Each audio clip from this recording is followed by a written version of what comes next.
Hello, everybody. Welcome to It's All Scripted. My name is Chris Jordan. I'm Harrison Baxley. And I'm Mason Cooper. And we are a Readers Theater podcast. Now, tell me, Harrison, what is a Readers Theater podcast? I think that's how you worded it. Yes, basically, we are going to have actors read our original 10-minute plays every week. So every week, one of us will have written a new play, and we're going to have local actor friends in our community read them as if it's a full production. And it's up to you guys whether it's good or completely terrible. But if it's completely terrible, don't tell us. Before we get into this week's play, we wanted to kind of talk about ourselves in our new segment, Boosting Our Egos! Yes, we wanted you guys to know who we are and why we feel so qualified to be writing these 10-minute plays for you. Very qualified. So I'll start. My name is Harrison Baxley. I am a playwright in Panama City Beach, Florida. I recently had my play Does Linguist Rhyme with English performed by the University of Miami, and that was amazing. Thank you to Jamil Mohammed and everyone who was a part of that. And then earlier this year in January, I had my original one-act musical Grocery Stories performed in Niceville. I co-wrote that with my friend Turner Ogle. Thank you to everyone involved in that as well. That was amazing. So I've only got 2 shows actually staged under my belt, but we're learning, and that's what this is all about. We just want to learn and grow. So that's me. That's what I've done. All right. My name is Mason Cooper. Along with Harrison, I am a playwright, but only just recently. This past year, I wrote a one-act for competition, and it was called Awkward, and it actually got runner-up for state competition, so they only had 4 slots. We got 5th. Are you still recovering? You feeling good about that? Yeah. Bad A about that? little salty. It's fine. I think it should have made it. I was in that It was production, good. and man, that was so much fun. It honestly was the most fun show I've ever performed. I love that script. And it was it's near and dear. It's about a bunch of nerds playing some D&D. Other than that, I participate on local festivals. We actually had just recently participated in the 2nd annual Bay Planet Day. And Bay Planet Day is a local thing that we do here. It is a 24-hour playwriting, producing. It's a play festival. Yeah. I think that's all about me. That's all I got. I got Awkward. I got that. But guess what I have? What do you have, Chris? I have a solid, I'm talking, a full load of nothing. Yes. Nothing. Give it to me, Chris. Written ever. The moneymaker, Chris Jordan. I am not worthy of being here at all. I don't know. I don't know why I'm here, but I'm excited about it. That's why I agreed to it.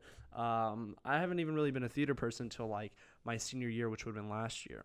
The only thing I've done on stage, well, I was in an ensemble acting piece, but my main, the only actual play I've been in is Arnold High School did Shrek, and Harrison right across from me, and Mason played this spoon and cow, right? It was I don't know. For some reason, I was a cow. For some reason, they ran across the stage, and the final performance, Harrison was like, "Yo, dude, you want to be a spoon?" And I was like, "Yes, dude, I want to be a spoon." And I've written things, just a lot of things that have stayed in my Google Docs that have never come to life, but maybe they will on this podcast. So that's really all I've got. I think that catches you up to date mostly on what we are. So let's talk about this week's show, Karrigan and Foxwood and a Lighthearted Murder, written by Mason Cooper. Karrigan and Foxwood and a Lighthearted Murder, written by Mason Cooper. That's me. This script was a product of Bay Planet Day, and that is the 24-hour play festival. And so the way it works is you get I start I believe it was 7 or whatever at night, and so you get randomly selected a playwright, randomly selected a director, and then randomly selected your cast, and you also get some weird props they have to use, and then you also get 3 hours, I believe it was 3 or 2 hours, to sit with your cast that night. You go through ideas, and they have an overall theme that you have to use, and that theme this year was discovery, I believe. Yeah, it was discovery.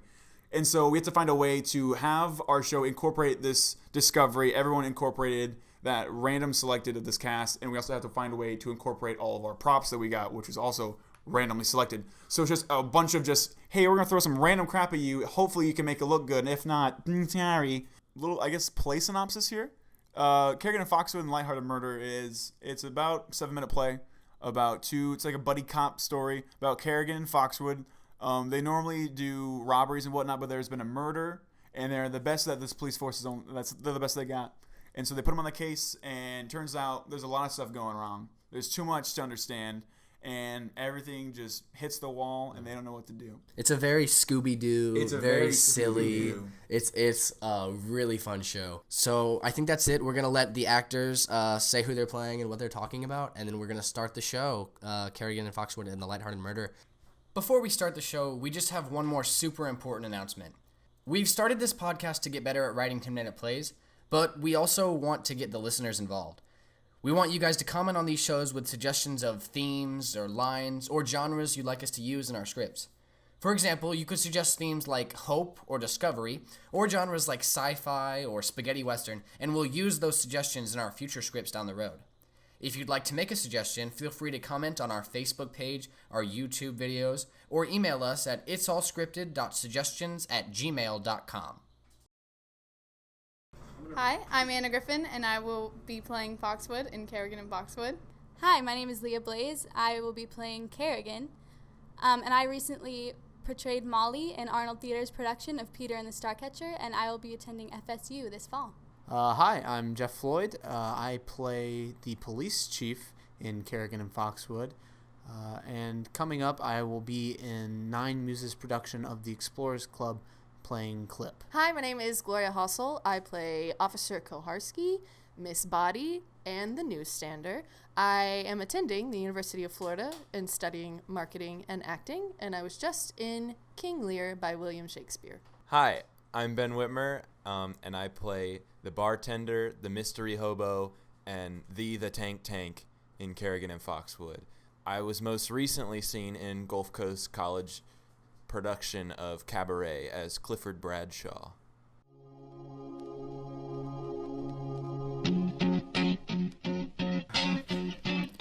The stage is set with a table and 2 chairs stage left representing the police chief's office. Stage right is 2 chairs side by side to represent Karrigan and Foxwood's car. Lights come up to 2 people stage left, one in the chair and the other behind the table. They begin to speak. There's nothing there, sir. You can barely call it a case. It's just a big goose chase. You know what? Get out of my face. I only work with real cops, not whiny babies. You're off the case. I'm putting on 2 of the best cops we got. If they can't crack this case, then no one can. Karrigan and Foxwood are on the case. Cut to the 2 chairs stage right representing a car, and Karrigan and Foxwood are both driving down the road while they both sing. 2, 3, 4.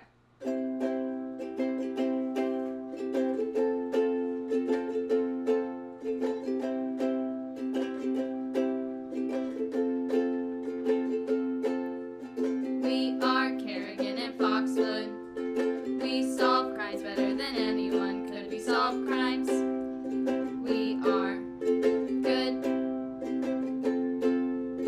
Karrigan, Foxwood, Karrigan, Foxwood. There's an incoming radio call. Yeah? Okay, we're on it. We got a new case. Order straight from the chief. I'm on it. Karrigan pulls hard on the wheel. Cut to Karrigan and Foxwood at the murder scene. All right, Koharski, give me the skinny. Well, all we know is that he died of what appears to be heart failure. But for some reason, there are signs of a struggle here. I mean, the room is trashed. Yeah, it's disgusting. You all right there? Yeah, I'm fine. We just normally work like robberies and other high-profile cases, but we don't get a lot of murders. It's just hard to adapt. Don't mind old Foxy. We know what we're doing. The case is in good hands. So, is there anything else we should know about this guy? What's her name? It's, Body. Miss Margaret Body. And the only other thing we have is she has only one living relative. He's a bar owner. He's the only lead we got. Then he's the only lead we need. Let's roll, Foxwood. Oh, thank God. Cut to them driving in the car singing again. 2, 3, 4.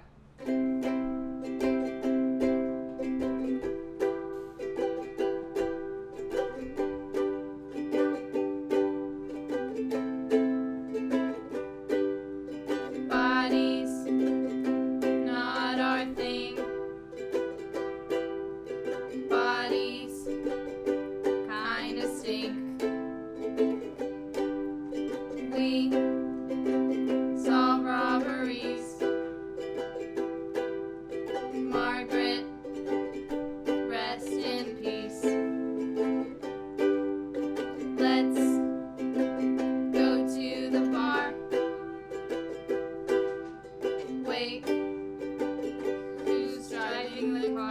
Karrigan jerks the wheel. They arrive at the bar. The only people there are the bartender and a very strange man with a lantern. They take a seat at the bar, and the bartender approaches them. How can I help you fine officers? It's not what you can do for us. It's what you can do for us. We're investigating the death of Margaret Body. But she had heart failure. That's what the murderer wants you to think. Murderer? There's signs of foul play. That's why we need to ask you a few questions. Is there anything you can tell us about your sister? You know, she was a regular kind of gal, but a bit tough sometimes. But she's my sis, so I gotta love her no matter what. Is there someone she might have been before the accident? She was most likely at the gym. It's called Jungle Gyms. It's off 23rd.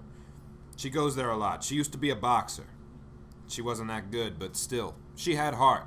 Yeah, like Rocky. Kinda, yeah, but you know Rocky had talent. Margaret did not. When you get there, talk to Henry, the tank. He'll help you. Thank you for your time. If we have any more questions, we'll call you. Have a good day, sir. The bartender walks away and answers the cops, but the old man grabs their arms before they get too far. Many things I know not, but that boxer should rot. A lot of bets were made, and several were left unpaid. The answers you are questioning for can be found in the Z's on the floor. The mystery hobo runs off stage. What in the world was that? Sometimes wisdom comes in the most unsuspecting ways. Unfortunately, that, my friend, was just crazy talk. Let's get a move on. We're burning daylight. Cut to another song in the car. 2, 3, 4.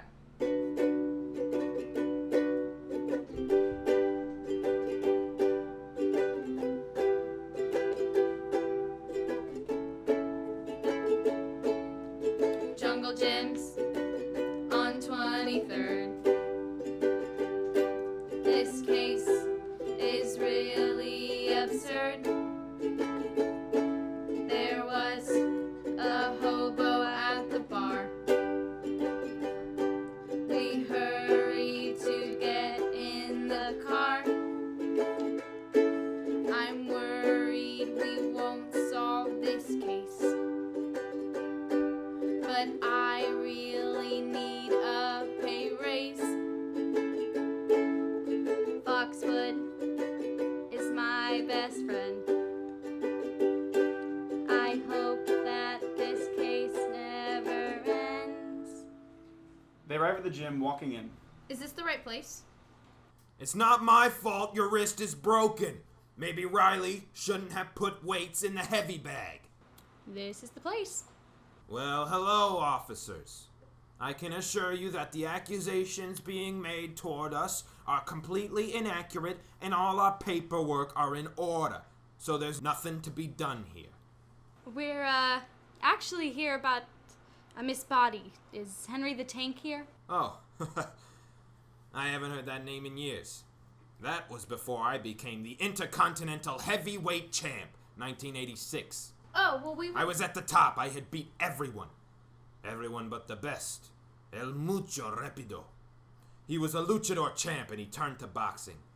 He was reigning champ for 11 years. I was determined to take him down.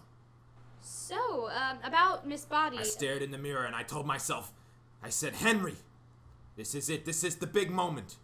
Will you capture it or let it slip? This one's for you, Clevis, and Aunt Sandy. I ran in that ring, and in the 5th round, that boy didn't know what hit him. He woke up a loser, and I was the champ. From that day, I legally changed my name to The Tank. I still kept it as my nickname, though, so now I'm The Tank. Tank! Wait, what? You changed your name to the Tank? That's your legal name. Yes, sir. Anyways, Tank, what do you know about Margaret? Well, I was her coach. She had a lot of promise, but she wasn't all that lucky when it came down to the fights. She was 0-23, not the best record. Did she happen to come in the day she died? Of course, she trained almost every day. Was she acting any different, like strangely? No, just as normal as ever. Honestly, she was probably as focused as she'd ever been. Do you know if anyone would be out to get her for any reason? Well, near the end, she made a few acquaintances that are a little unnerving, and she did place some large bets on a few fights, which she didn't win. So she owed money. And lots of it. Sorry, but I need to get back to work. If I'm gone for too long, it becomes chaos in here. If you guys ever want to know what it's like to take a step in that ring, you just give me a call. Good luck with the investigation, fellas. The tank walks off stage, and from off stage he yells, I was gone for 5 seconds! How does one even break the floor? cut back to the car, both singing yet again. 2, 3, 4.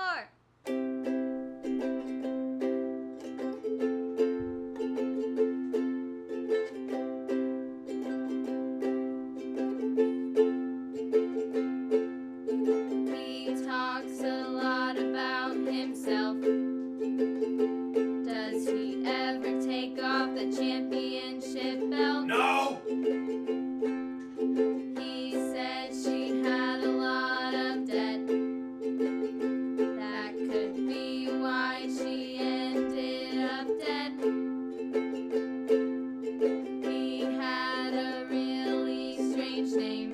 He had it legally changed to the Tank. Be the Tank Tank. Be the Tank Tank. Be the Tank Tank. Be the Tank Tank. Be the Tank Tank. Be the Tank Tank. Be the I just don't get it, Foxy. How can we just get so close and still have nothing? We've discovered all this new evidence, but we don't even have any leads. Hey, let's stop at the newsstand. I need to grab a paper. Karrigan dramatically turns the wheel and screeches. They arrive at the newsstand and begin to browse the paper. Huh. They still haven't caught the guy who did the bedazzled monkey heist. Seriously? How can you not find $3.5 million worth of diamonds? Suddenly, the old man with the lantern appears. The story soon ends, I know, and the boxer's plan will show. Even when it's time. Hey, shoo!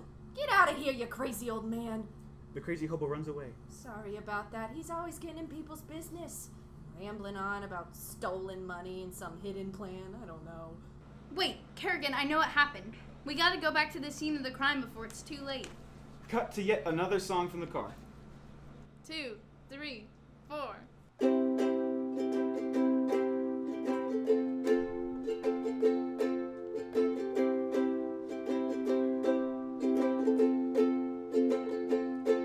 I'm starting to get an idea.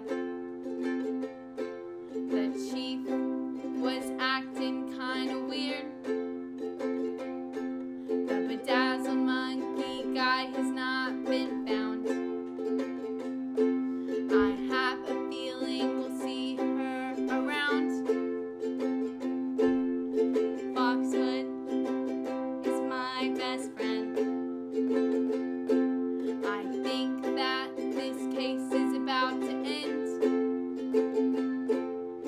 Foxwood, she makes me smile. I hope she sticks around for a while. They arrive at the crime scene where Margaret is alive and standing in a Mexican standoff with her brother and the police chief. Foxwood and Karrigan enter the scene, guns blazing. What's going on in here? Chief, what are you doing? I'll tell you what's going on here. Margaret here wasn't dead at all, and she's also the bedazzled monkey thief. She had a lot of debt, so the only way to pay it off was to steal the money. But when the heat from the robbery and the loan sharks got too much, she faked her death to start a new life. She owes me $1.3 million. I'm not leaving without my money. I didn't know the chief was crooked. How'd you figure that out? Easy. I could tell he was acting strange recently, and when we were in his office, his to-do list said, find where the diamonds are hidden. I knew I shouldn't have written that down. I just want my sis back. I came here to wake her up so she could escape, but this creep was snooping around. I can't have my sis go to jail. I had no choice. It was the only way out. I didn't want to, but I had to. How about we all just put our weapons down nice and slow? Lights begin to fade, and one out you hear several bangs.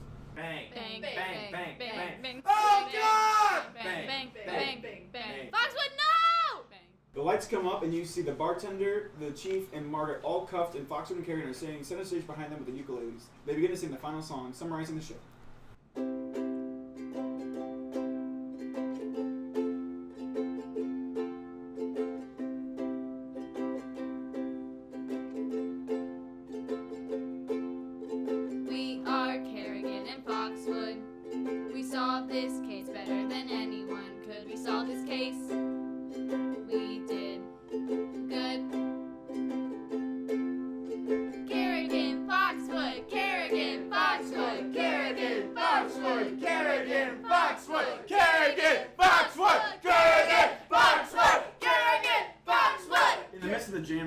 lights fade, curtain drops. Thank you guys for listening to Karrigan and Foxwood. All right, that's a wrap, everybody. All right, thank you guys so much for listening. It's been Karrigan and Foxwood in the Lighthearted Murder. I want to give a special thanks out to all my actors, Ben Whitmer, Jeff Keith Floyd, Gloria Hossel, Leah Blaze, and Anna Griffin, the great. Both, fun fact, Leah and Anna were the writers and the music creators, I believe. Music creators. Musicians? I don't know about that, Chris. I like music creators. Okay, fine. They wrote both the music and lyrics for it because I don't dabble in music. I Thankfully. don't do musicals. Yeah, you It's not a shouldn't. thing. But I knew they both played ukulele, and so I was like, you know what, we're gonna have you guys play some uke on this show. And so in the script, it literally says write song for each song, and they wrote it that day. And That's pretty good. And you couldn't even tell. It just blended so well. It's so good. They're great. Yeah, But, they were fantastic. Thank you guys so much for coming out, helping us with this great script that I have written. I want to thank Stuck in Place for our intro Yeah, and we outro want to music. thank Stuck in Place. That's a great Huge intro shout and out outro song. to Stuck in Place, Chris's band. It is awesome. Thanks, guys. I didn't write that song, but I will take credit for And it he on plays this it podcast. occasionally. I do play Yeah, it he occasionally does. live now. Yes. He plays it, and I rock to it. You can listen to them anywhere music is played for real. They're Of course, everywhere. everywhere. And you definitely should. And finally, we want to thank you guys one last time for listening to Yeah, if you the winded- first episode yeah, of It's if- All Scripted. If you lended your ears, I don't know why you did, but we appreciate it. We really appreciate Well, it. I think I understand why you'd lend your ears to the play, but if you were listening to us talk individually, I don't really don't understand. If But you have like things that you liked about it, please send it to us. Let us know your little comments and things that you found fun. So tune in next week for another episode of It's All Scripted. All right, guys, you know what time it is. Smash that like button. If you like what you heard, subscribe. Put it on notifications so you get some alerts whenever we're posting. It's All Scripted. Come back next week, you guys. You're out of sight and you're out of your mind.